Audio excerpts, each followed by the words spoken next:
Alright folks, welcome to the video. So last video was the leaf blower. If you haven't watched that video, there'll be a link one of the sides of the screen. Check it out.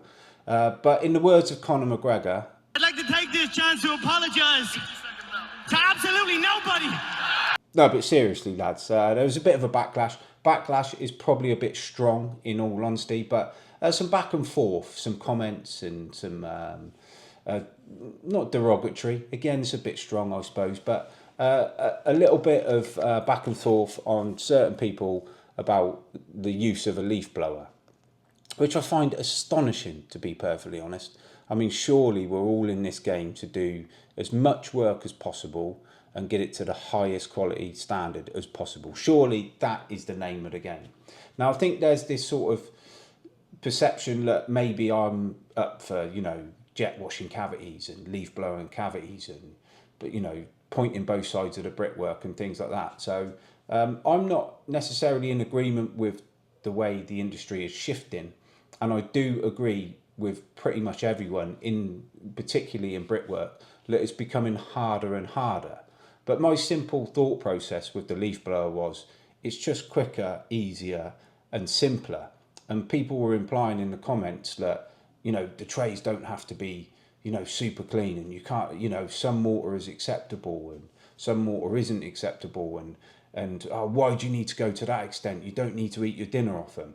I never said that a leaf blower would achieve a better end result than say using typically batten, but actually it does.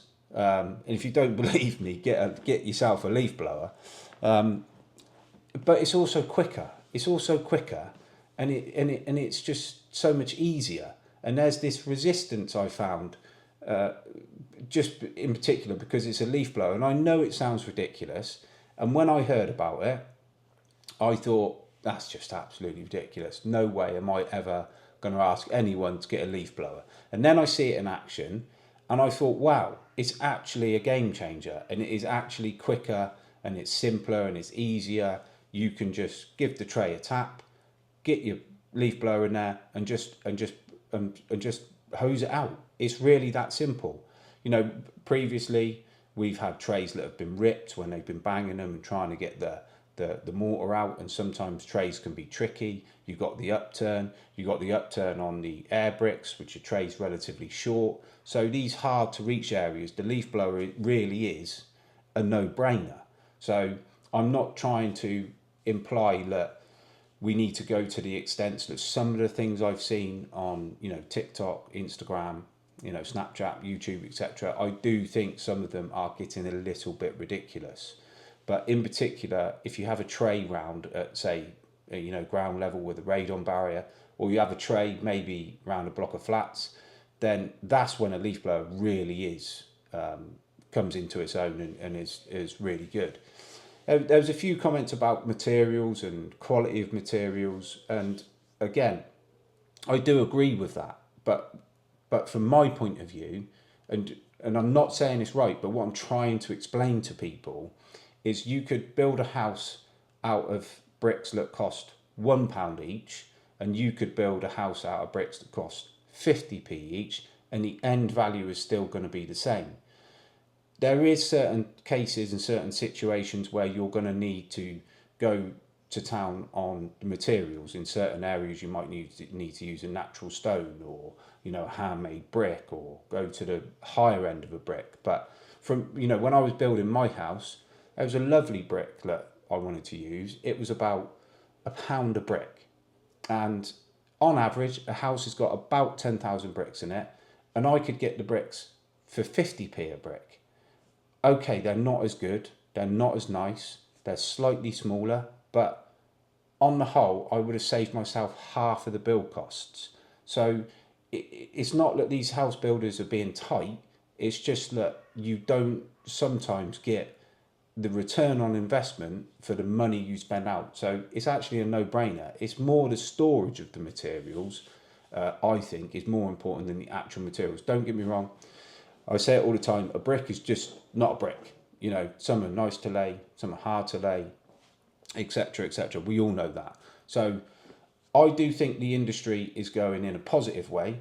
and you see plenty of, you know, criticism of people when, you know, there's bad brickwork and there's Facebook groups set up and they're slagging off certain house builders and this, that, the other, and then when something positive comes along to try and improve the quality of a building, whether that's inside the cavity or outside the cavity, there seems to be this backlash. Oh, we're asked to do too much. Oh, we're asked to do this. We're asked to do that. But which way do you want it? Do you want the industry to progress and move forward?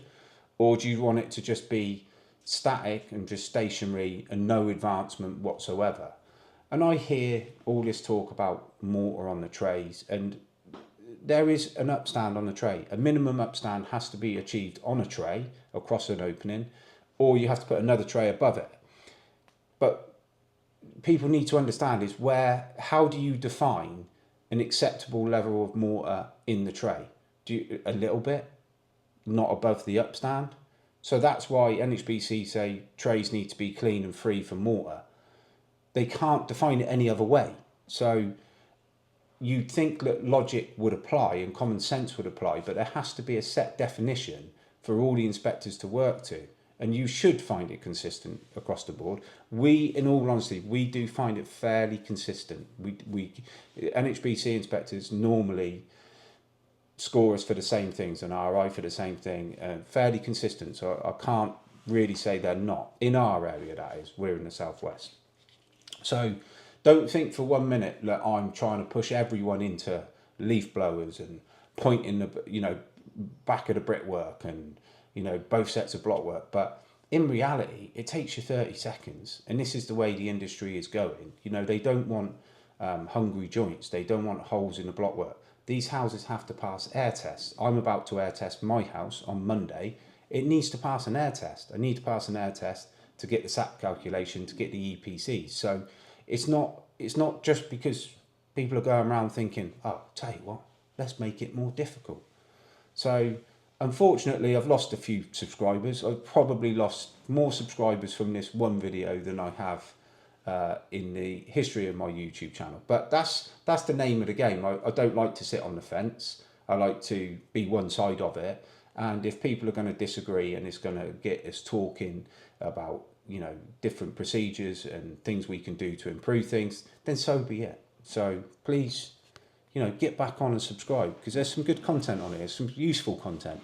Not all the comments were negative, and it always helps the algorithm anyway. So, you know, please, when you're thinking of productivity, please don't think of just the efficiency of how many bricks you can lay. Think about your return visits when you're cleaning cavities.